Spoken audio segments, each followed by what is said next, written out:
Bonjour à tous, bienvenue pour ce nouveau bulletin d'informations historiques d'idées pour l'histoire. Comme d'habitude, je commence par remercier chacun d'entre vous pour les commentaires positifs et constructifs, pour les questions aussi qui sont posées, pour avoir de plus amples renseignements, et pas seulement sous la dernière vidéo d'ailleurs. Je vois que nombre d'entre vous vont revoir ou voir des vidéos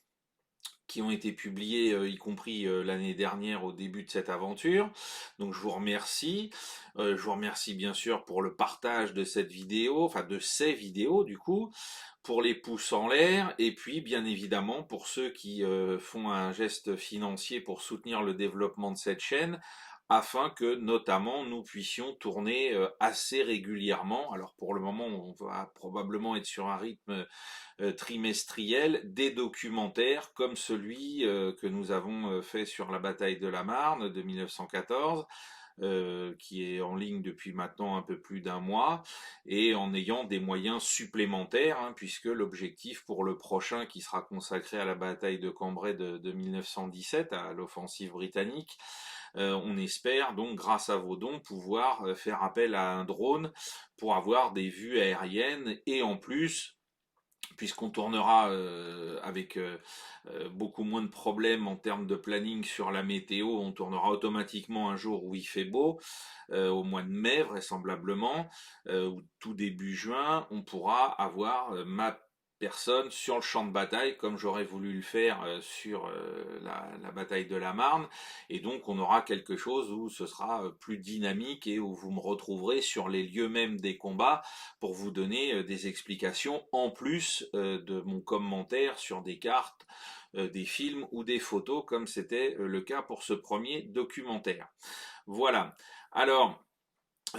par rapport à ce bulletin d'aujourd'hui, on va comme d'habitude évoquer l'actualité de mes travaux, hein. Comme je le rappelais la dernière fois, l'objectif de ces vidéos, c'est de faire la promotion de mon travail écrit. Alors aujourd'hui, vous le verrez,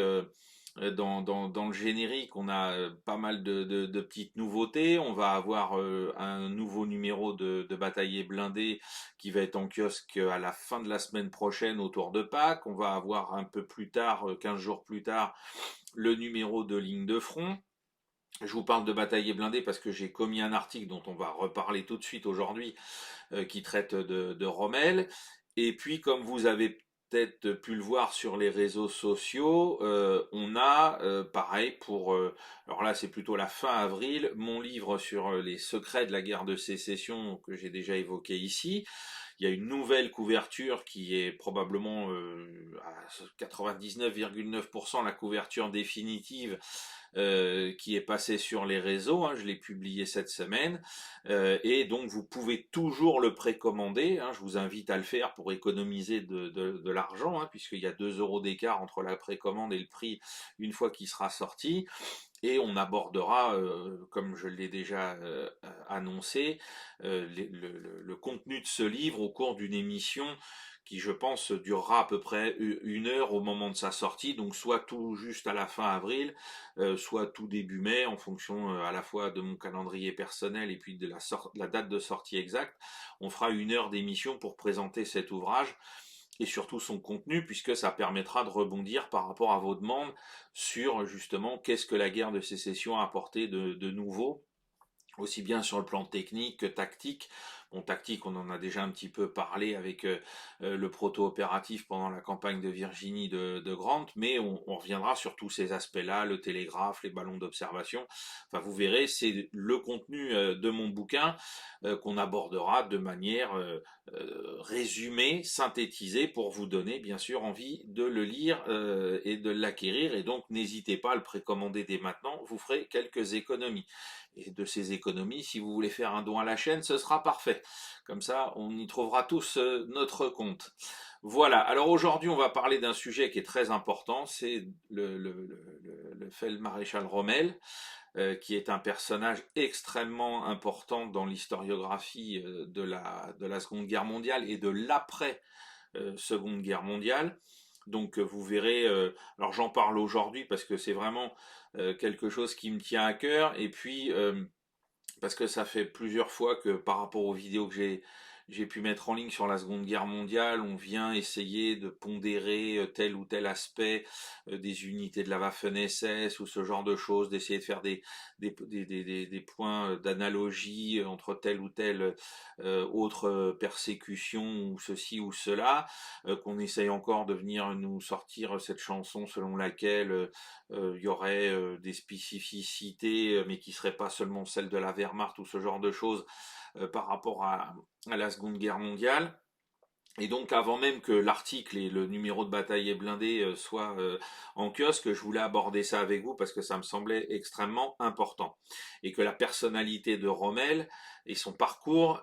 illustrent parfaitement ce que j'essaye de faire comprendre avec d'autres depuis des années, c'est-à-dire qu'il y a une singularité de ce qu'a été l'Allemagne nazie, qui n'a pas englobé que la Waffen-SS ou l'appareil politique de l'État national-socialiste, mais qui a touché toutes les structures et bien évidemment la Wehrmacht, hein, toutes les structures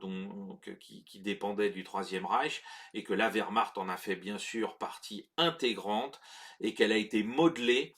avec pendant plusieurs années avant la guerre, hein, des jeunes futurs combattants qui sont passés par les jeunesses hitlériennes, qu'elle a été modelée pour être un outil unique dans l'histoire de destruction et de mise en application de la politique nationale socialiste. Hein.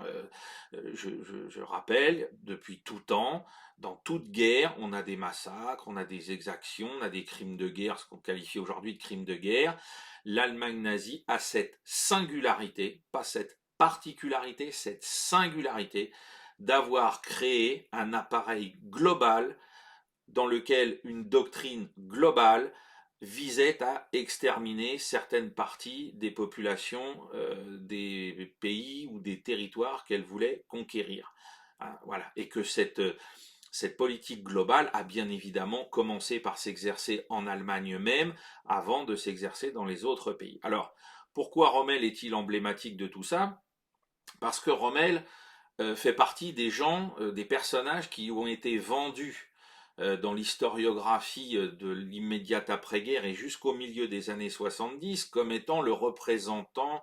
de cette Wehrmacht propre, hein, qui n'avait rien fait de mal, qui n'avait rien à se reprocher et qui n'était que là pour faire son devoir de combattant dans l'honneur, etc., qui n'avait rien à voir avec l'idéologie nationale-socialiste, rien à voir avec le Troisième Reich, et ce d'autant que Rommel, ayant rencontré une mort socratique à la fin de l'année 1944, hein, ça va être l'anniversaire, le 80e anniversaire de son suicide commandé par Hitler en octobre 1944, et bien évidemment, en plus, on va bien sûr reparler beaucoup de Rommel, hein, vous le verrez dans les publications, les émissions, à l'occasion du 80e anniversaire du débarquement en Normandie. Et donc, il était important de revenir sur ce personnage qui représente justement toute cette usurpation intellectuelle et morale, puisque même s'il a écrit un ouvrage qu'on nous a vendu comme étant justement la quintessence de tout ça, la guerre dans l'honneur, hein, lui son livre, le titre en français traduit, c'est La guerre sans haine. On se rend compte quand on s'intéresse en détail à la carrière de ce monsieur, à commencer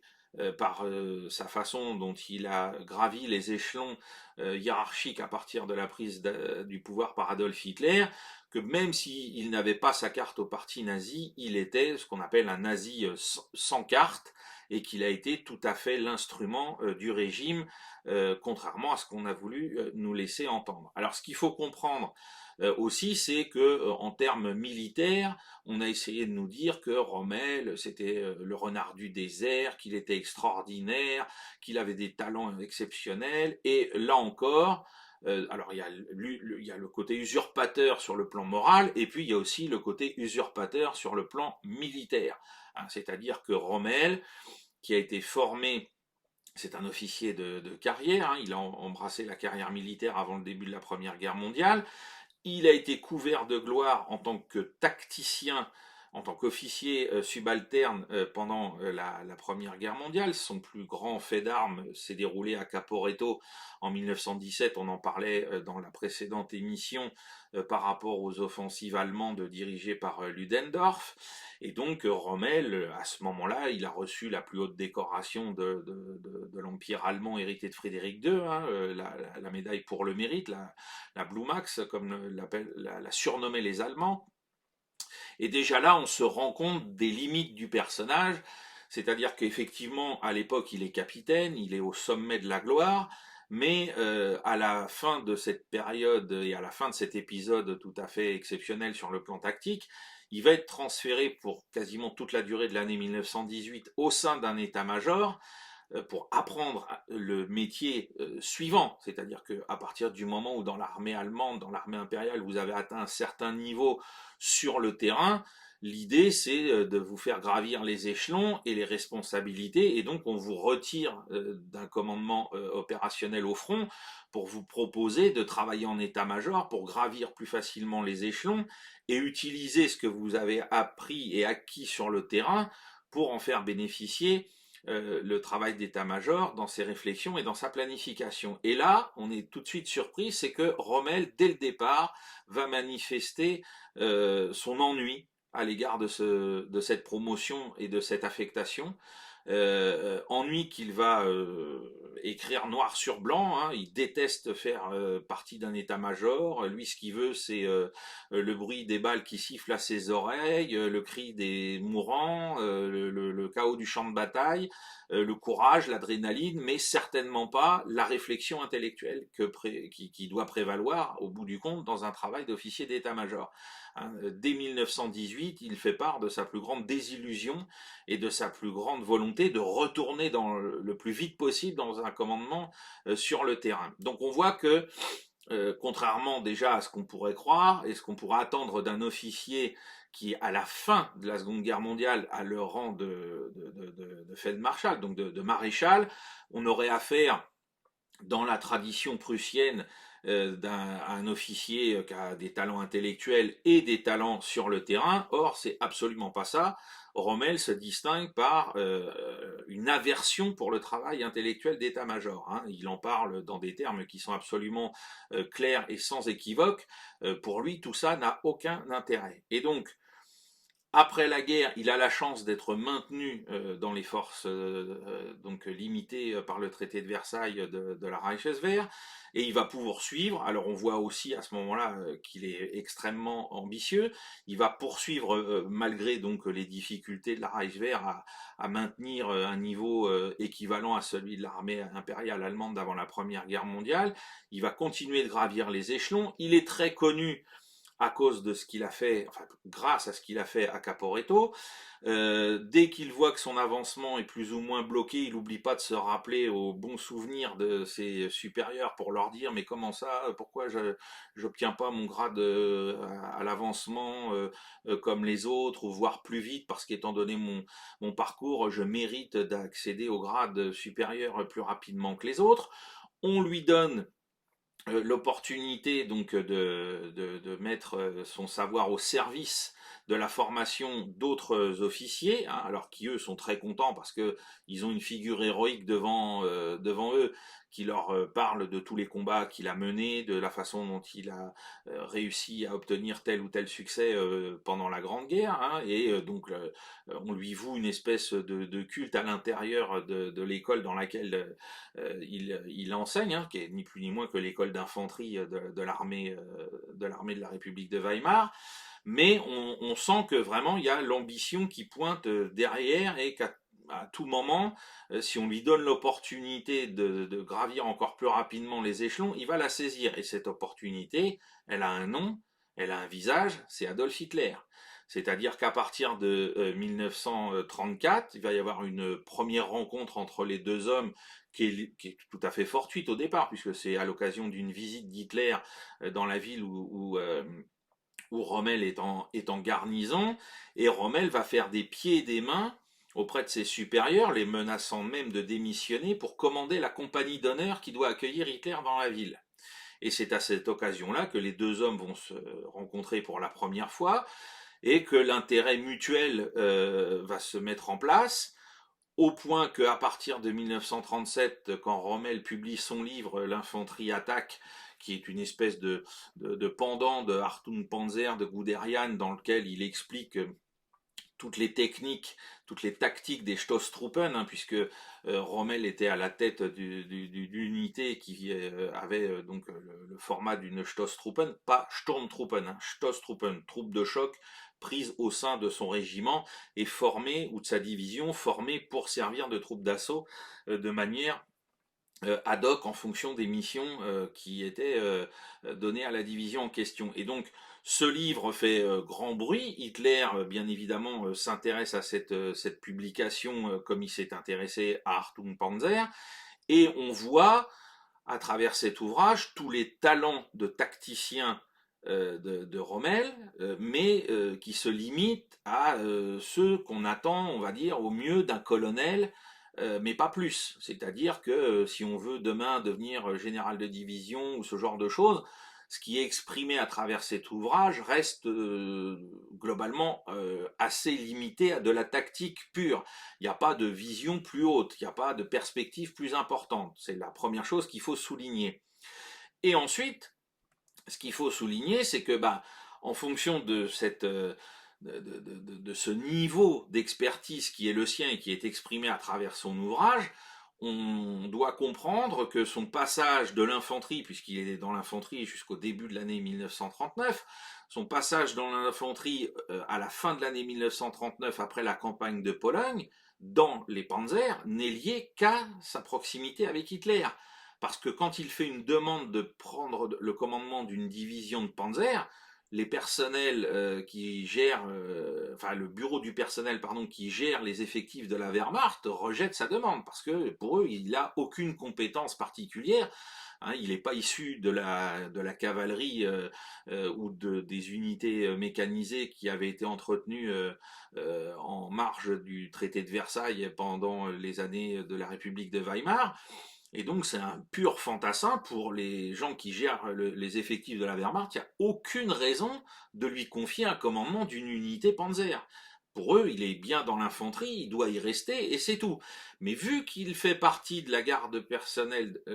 d'Hitler, qu'il en a même le commandement pendant un certain temps juste avant-guerre, et qu'il est très proche donc d'Hitler, qui le voit comme étant un personnage qui incarne toutes les valeurs de courage, d'abnégation, d'initiative qui sont en vogue dans le national-socialisme, et qui en plus est un officier qui n'est pas issu du sérail prussien, eh bien, il peut se permettre de demander à la fin de l'année 39, début 1940, à Hitler d'intervenir pour qu'il obtienne ce fameux commandement d'unité de Panzer. Et c'est ça qui fait basculer sa carrière. Et à partir de là, on va voir tout simplement, au niveau de ce que certains qualifient de génie militaire, on va tout simplement voir Rommel appliquer ces méthodes de Stoßtruppen, donc qui sont basées, nous en avons parlé la dernière fois, sur la rapidité, l'audace, etc. Eh bien, il va les appliquer au Panzer. C'est pour ça qu'avec sa 7e Panzer Division, il va se faire connaître parce que, alors il y a un aspect propagande sur lequel je vais revenir, mais parce que finalement les tactiques des Panzer Division ressemblent à une excroissance motorisée, mécanisée des tactiques des Stoßtruppen, ni plus ni moins. Et c'est ce qu'avaient déjà pressenti d'autres penseurs allemands à la fin de la Première Guerre mondiale, en disant qu'il aurait fallu avoir des unités de Panzer avec l'esprit des Stoßtruppen ou des Sturmtruppen pour pouvoir obtenir des victoires tactiques plus importantes en 1918, sans bien évidemment se poser la question des déficiences opératives du grand état-major allemand dont on a parlé dans l'émission précédente. Et donc, ça va fonctionner parce que cette audace mise au service de cette unité qui bénéficie, elle, néanmoins, au cours de son parcours dans la campagne de France, de moments où la chance lui sourit, hein, la chance sourit aux audacieux, et c'est le cas pour la 7e Panzer Division, parce que Rommel a plusieurs opportunités de s'exposer un peu bêtement et de risquer de prendre plus qu'une blessure, même dans certaines circonstances. Et puis parallèlement à ça, on va voir autre chose poindre tout de suite, c'est l'extrême brutalité du bonhomme. C'est-à-dire que dès le début de la campagne de France, on va avoir le premier crime de guerre qui va être commis sous les yeux de Rommel. Hein. Il faut que je vous retrouve la date exacte, vous l'aurez bien évidemment dans l'article, mais on a un officier français qui est tout à fait rétif à l'idée d'être fait prisonnier et de devoir rester avec la colonne dans laquelle se trouve Rommel pour pouvoir poursuivre son avance rapidement au lieu d'être envoyé donc sur les lignes arrières. Hein. Il s'agit, voilà, je l'ai retrouvé, du lieutenant-colonel Savard qui commande le 254e régiment d'infanterie et le 17 mai, il est ni plus ni moins exécuté parce que il refuse de tout simplement, il est prisonnier de guerre, pour lui il doit être conduit vers les lignes arrières, il n'a rien à faire dans une colonne qui continue sa progression dans l'autre sens vers les défenses françaises ou alliées, et donc Rommel décide que bon, bah, c'est pas grave, il peut être abattu de sang-froid. Voilà comment, au bout de 7 jours de campagne en France, et là Rommel est présent, hein, parce qu'il y a d'autres faits qui lui seront reprochés en tant que commandant de l'unité, parce que les hommes sous sa responsabilité feront encore pire, mais là, il est présent au moment des faits et il n'hésite pas à en parler dans la guerre sans haine, hein, c'est ça qui est assez remarquable, et qui pose aussi question sur la façon dont ce livre a été accueilli pendant des années comme étant la référence qui montre que la Wehrmacht est une armée absolument formidable et qu'elle n'a rien de commun avec le national-socialisme, alors que clairement Rommel évoque cet événement, qui est d'une brutalité qui correspond tout à fait à l'esprit national-socialiste. Un prisonnier réticent, bah, qu'est-ce qu'on fait? On l'abat. Il n'y a pas de problème. Ça ne gêne personne. Alors, au bout de la campagne de France, on a un autre événement début juin 1940 qui est encore plus terrifiant. C'est ce qui s'est passé avec le capitaine des troupes coloniales françaises Enchorere, qui lui donc résiste. Alors pendant longtemps, hein, on nous a dit c'est une histoire qui concerne la Waffen-SS, c'est pas du tout Rommel qui est en cause dans tout ça, il a rien à voir avec tout ça, et en fait c'est faux, hein, c'est donc tout ce qui s'est passé autour du village d'Erennes, et en fait ce sont des hommes de l'unité de la 7e, enfin de la 7e Panzer, excusez-moi, je veux vous retrouver, ben c'est tout simplement les avant-gardes du régiment 25, du Panzer Régiment 25 qui sont coupables de ce crime et qui vont exécuter plusieurs prisonniers, dont le capitaine Enchorere, hein, du 53e régiment d'infanterie coloniale mixte sénégalais. Excusez-moi, il fallait que je l'ai sous les yeux pour pas me louper au niveau de l'acronyme, qui vont être exécutés parce qu'ils sont noirs. On en a parlé dans l'émission sur les Waffen-SS, et on se rend bien compte qu'il n'y a pas besoin d'être dans la Waffen-SS pour faire preuve du même racisme à l'égard des troupes coloniales françaises. Et donc là, on va avoir un officier, parce que là en plus, c'est pas simplement des hommes de troupes comme je l'évoquais la dernière fois, c'est qu'on a un officier, hein, le capitaine Enchorere était un vétéran de l'armée française de la Première Guerre mondiale, et donc avec d'autres hommes, ils sont tout simplement abattus. Hein. Lui, il est abattu d'une balle dans la nuque, et son corps est broyé sous les chenilles d'un char, par des hommes qui appartiennent à la 7e Panzerdivision de Rommel. La guerre sans haine. Voilà. Donc on voit bien que dès la campagne de 1940, et comme je l'avais expliqué déjà il y a 15 jours avec l'émission sur la Waffen-SS pendant la campagne de 1940, on voit bien que des unités de la Wehrmacht sont capables de se comporter pour les mêmes raisons de ce racisme à l'égard des populations noires africaines, à l'égard des soldats noirs africains, à l'égard des soldats nord-africains aussi. Hein. Les Maghrébins ne sont pas beaucoup mieux vus que ça par les troupes de Rommel. Hein. Et quand on fera rejouer les scènes de combat en août 1940 pour les services de la propagande de Goebbels, la 7e Panzer reparticipera en partie à ces films, et Rommel se félicitera de revoir à nouveau quelques soldats africains, noirs africains, être obligés de lever les mains en l'air pour les services de la propagande de Goebbels. Hein, ça l'amusera beaucoup. Hein. Il dira, nous n'avons pas ménagé nos efforts pour montrer comment ça s'est réellement passé. Il y avait encore aujourd'hui des noirs pour le tournage. Les gars se sont bien amusés et ont aimé tout particulièrement leur faire lever les bras une fois de plus. Voilà, on est dans cette ambiance-là et on est dans cet état d'esprit-là de la part de Rommel. Donc, bien sûr, il va être servi par la propagande, et il va être servi par la propagande doublement parce que pendant tout le parcours de la division, de sa division, Goebbels lui ayant offert un appareil photo, il va prendre énormément de clichés où il se met en scène, que la propagande va reprendre pour servir la légende, c'est-à-dire Rommel, la division fantôme qui est toujours la plus en avant, la plus en pointe, en prenant des risques tactiques. Vous lirez ça dans l'article, qui sont parfois importants, hein, qui auraient pu donc lui coûter très cher, à la fois personnellement et puis à la fois pour son unité et sa cohésion et sa capacité de combat. Mais peu importe, seule la victoire est belle à la fin, et donc on a une mise en avant, une sur-mise en avant par la propagande du personnage de Rommel et de sa division par Goebbels. Hein, il est le parfait représentant de cette idéologie nationale-socialiste qui s'appuie sur la force, sur l'audace, sur la rapidité et qui ne craint absolument rien ni personne. Donc même si Rommel n'est pas encarté au parti nazi, il est l'incarnation aux yeux même des nazis de l'idéal qu'il propose pour le peuple allemand en 1940 et pour son futur.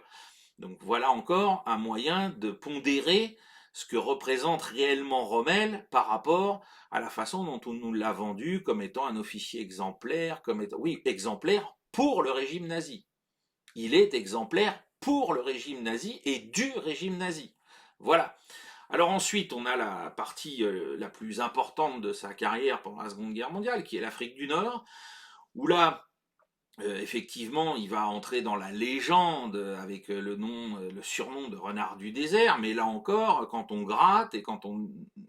regarde de plus près les choses, on voit qu'il a bénéficié d'un élément tout à fait important, mais trop souvent passé sous silence, et il faut bien gratter pour le retrouver au niveau de l'historiographie, c'est que grâce aux Italiens,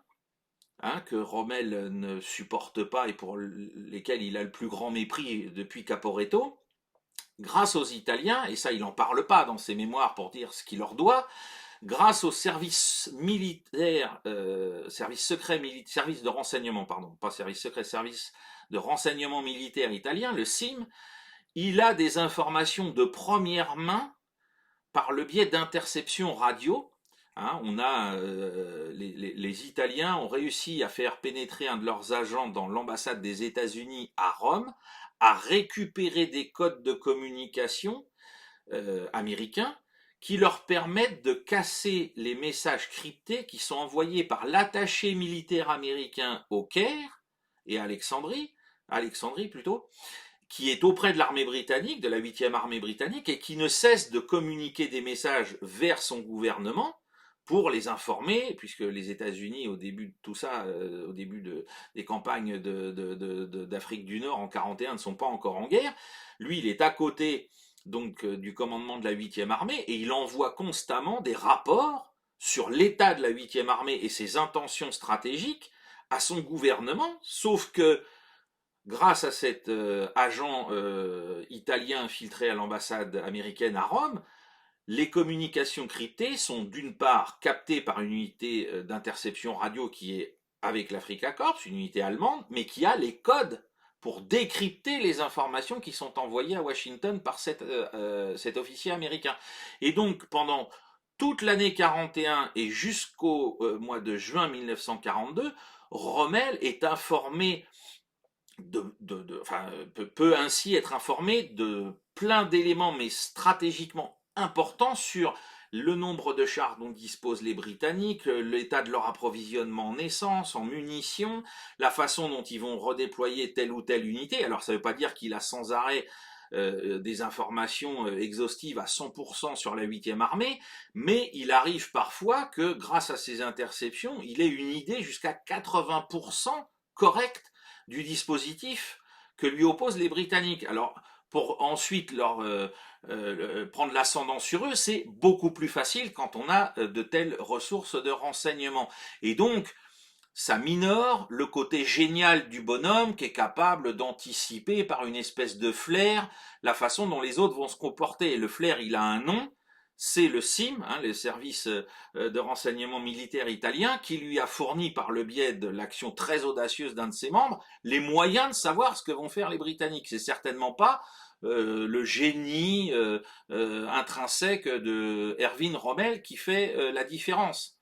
Hein, alors, c'est sûr qu'il a une part importante à jouer dans l'exploitation de ces renseignements, et là, on doit souligner qu'à chaque fois, il est assez habile pour en tirer profit correctement, mais au départ, c'est pas son intuition qui fait tout. C'est d'abord des renseignements qu'il obtient par les alliés qu'il méprise. Donc là encore, la légende, elle prend un coup dans la figure. Hein, et comme par hasard, l'unité d'interception radio tombe dans une embuscade en juin 1942, elle est détruite, et les succès de Rommel en Afrique du Nord s'arrêtent à partir de cette date-là. C'est-à-dire que la dernière moitié de l'année 1942 est marquée par les échecs dans un sens offensif pour commencer à El Alamein, puis ensuite défensif quand Montgomery va lancer sa contre-attaque à l'automne 1942 et ainsi infliger la première grande défaite militaire du Troisième Reich pendant la Seconde Guerre mondiale, avant même celle de Stalingrad, qui sera actée en février 1943. Donc on voit bien l'importance de cet atout qu'il avait dans la Manche jusqu'à cette date-là. Ça n'est pas la seule considération qui doit être prise en compte, bien évidemment, mais elle est de taille pour comprendre que son génie et ses capacités à anticiper les coups de l'adversaire, ça relève de la fantasmagorie plus que de la réalité. Hein. Par contre, on doit reconnaître qu'il a été assez intelligent pour tirer les bonnes décisions des renseignements qui lui arrivaient par ce canal absolument exceptionnel et précieux. Ce qu'il ne faut pas négliger non plus, notamment donc puisqu'on parle d'El Alamein, c'est que dans le sillage de Rommel, et ça c'est quelque chose qui n'a pas souvent été évoqué quand on parle de l'Africa Corps, parce que bien sûr on veut conserver cette idée que Rommel est une espèce d'exception chevaleresque hein, qui donc pratiquait la guerre sans haine. Ce qu'il faut bien comprendre, c'est que dans les pas de l'Africa Corps, comme dans les pas de toutes les armées allemandes qui étaient sur le front soviétique, on trouve un Einsatzkommando, pas un Einsatzgruppe, mais un Einsatzkommando Égypte, qui a été formé donc en 1942, hein, et qui est placé sous le commandement du SS Obersturmbannführer Rauf, qui est l'inventeur du concept du camion pour gazer les populations juives en Pologne, en Biélorussie, en Ukraine. Hein, donc c'est pas n'importe quel membre de la SS, et qui prend la tête de ce commando et qui suit la Panzerarmee Afrika, hein, puisqu'en 42 c'est plus l'Africa Corps, on est passé à la Panzerarmee Afrika, et qui en cas de victoire en Égypte, donc aura la charge de liquider l'immense communauté juive d'Alexandrie, puis ensuite de pénétrer en Palestine, pour là aussi pratiquer la solution finale contre les populations juives. Voilà ce qu'il y a dans le train à l'arrière de l'Africa Corps et de la Panzerarmee Afrika. Voilà ce qu'on a. On a là aussi une unité spécifique en charge d'appliquer la solution finale. Dieu merci, la 8e armée a arrêté Rommel avant Alexandrie. Mais il n'y a aucun doute sur le fait qu'en cas de victoire à El Alamein, cette unité aurait exécuté ses ordres à elle avec le soutien de la Panzerarmee Afrika, tout comme les Einsatzgruppe sur le front soviétique ont appliqué leurs ordres d'extermination avec le soutien, la complicité active de la Wehrmacht. N'oublions pas, par exemple, l'affaire de Simferopol avec Manstein, hein, lui aussi grand chevalier pour certains de la Wehrmacht, officier sans peur et sans tâche, qui a participé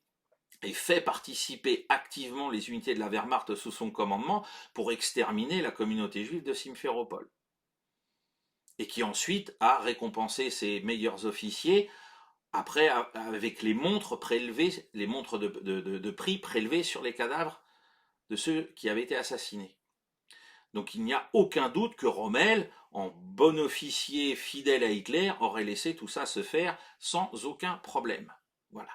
Donc on a, au-delà de tous les mythes, au-delà de tout ce qu'on nous a raconté, plein de trous déjà dans le portrait. Et le dernier que je vais évoquer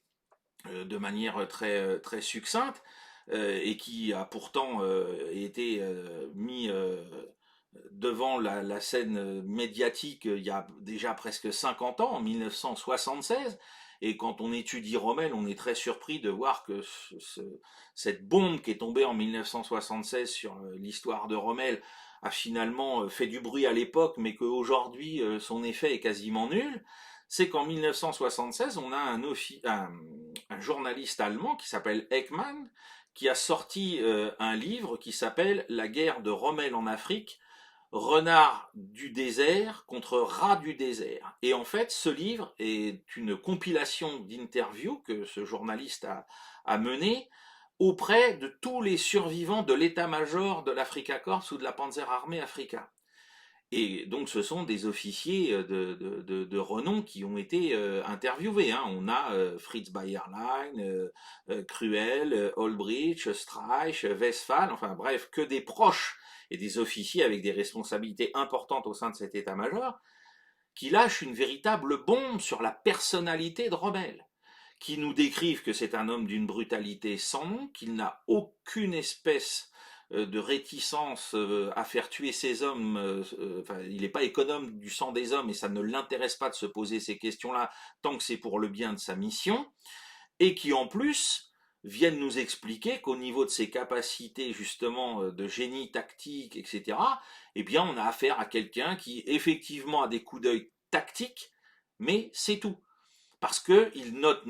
quelque chose qu'on avait pu voir un petit peu pendant la campagne de France, c'est que notamment Rommel se soucie absolument pas de la logistique. C'est-à-dire pour lui, on pourrait paraphraser le général de Gaulle, l'intendance suivra. Alors que déjà en France, ça a failli lui causer des problèmes, mais alors en Afrique du Nord, vous imaginez bien que la logistique, tous les gens qui s'intéressent à la guerre en Afrique du Nord le savent, la logistique, c'est tout. Sans logistique dans le désert, c'est fini. La pensée militaire s'arrête. Si vous ne pensez pas logistique pour savoir quelle tactique, quel plan stratégique vous allez mettre en œuvre, vous n'irez nulle part. Et ces officiers-là, en 1976, décident de rompre le silence qui s'était installé, le silence critique qui s'était installé autour de Rommel pour dire non, arrêtons avec cette espèce de statut du commandeur, intouchable, magnifique, chevaleresque. Il faut revenir aux réalités et au-delà des problèmes de crimes de guerre qui ont été commis sous son autorité, au-delà de ceux qui auraient pu être commis sous son autorité, on a aussi l'analyse brutale de ses compétences propres, et à la fin, on aboutit à une conclusion qui est très simple. Rommel n'aurait jamais dû dépasser le grade de colonel dans l'armée allemande et il n'aurait jamais dû exercer un commandement d'officier général parce que tout simplement ses compétences se limitaient à ce niveau-là. Et qu'il a eu beaucoup de chance, parfois provoquées, parfois grâce à des informations, pour obtenir les succès qu'il a obtenus, mais qu'au final, eh bien, ce n'est pas le génie tactique qu'on a voulu nous présenter, et qu'il n'est pas, même à la hauteur, si on veut le comparer avec ses pairs, de quelqu'un comme Model, comme von Kluge ou comme Manstein, qui restent probablement les trois officiers allemands les plus compétents, les trois officiers généraux allemands les plus compétents de la Seconde Guerre mondiale, à mes yeux et aux yeux des analystes. Et il faudra noter, bien sûr, que ces critiques-là avaient déjà été émises par d'autres gens dès 1940. Je prends le simple exemple du général Oberst Hoth, qui est le supérieur de Rommel, et qui explique que, toutefois, c'est pas lui le plus grand officier de toute l'histoire de l'armée allemande, même si il note qu'il a des talents indéniables, qu'il est audacieux, qu'il est prêt à l'action, qu'il a une volonté impitoyable, mais que malgré tout, tout ça peut parfois donc porter facilement vers l'impulsivité et la sous-estimation des performances des autres. Donc voilà, le tableau dès 1940 était déjà plus ou moins écorné. Alors je ne reviendrai pas, je vous laisserai le plaisir de découvrir ça dans l'article, tout ce qui concerne l'éventuelle participation ou non de Rommel à l'opération Valkyrie qui visait à se débarrasser d'Adolf Hitler au milieu de l'été 1944. Voilà. Donc je vous remercie pour votre attention. J'espère que cette petite émission vous donnera envie de lire le Bataillé blindé dès qu'il va sortir en kiosque, donc je pense autour de Pâques. Hein. Je vous en reparlerai dans la prochaine vidéo au niveau de la sortie si je l'ai sous la main.